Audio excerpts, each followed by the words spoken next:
And may pechay bagyo tayo dito, then may manok din tayo dito. Isang buo pala yung manok, nilinisan ko na siya. Hinugasan ko na, then may dalawa tayo ditong mansanas at saka isang sibuyas.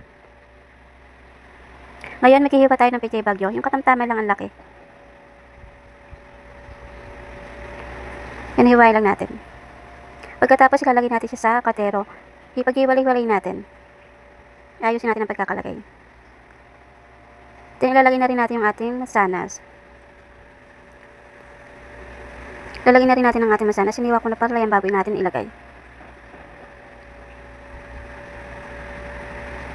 Then, naghiwa rin pala ako dyan ng luya, pampalis ng lasa, pampalis ng lansa. Then, ilalagay na natin manok. Ilagyan ko din pala ng luya sa loob. Then, ilalagay na natin yung manok natin. Maglalagay din pala ako dyan ng paminta. 2 piraso. Yung napipili lang sa tindahan natin, pipiso. 3 ilalagay natin. Then, naglagay na rin ako dyan ng sibuyas sa ibabaw. Hiniwain natin yan ng sibuyas na pinakita ko sa inyo kanina. Then, maglalagay din tayo dyan ng 2 kutsara lang na asukal. Kahit ano asukal pwede yung gamitin. Yan, pagkatapos siyempre maglalagay din tayo dyan ng patis. Pampalasa.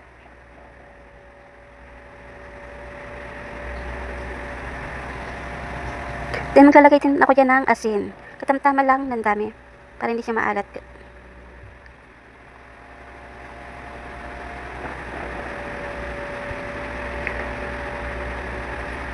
Saka natin ilalagay uli yung ating pechay bagyo na natitira. Yan, ilalahatan natin.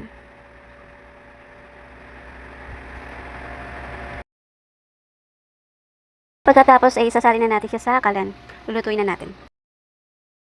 Ang guys, sisilipin natin. Tingnan natin, oh. Naluto na siya. Hindi natin siya nilagyan ng tubig. Nagtubig siya ng kusa. Luto na siya, oh. Brown-brown na. Tapan ulit natin.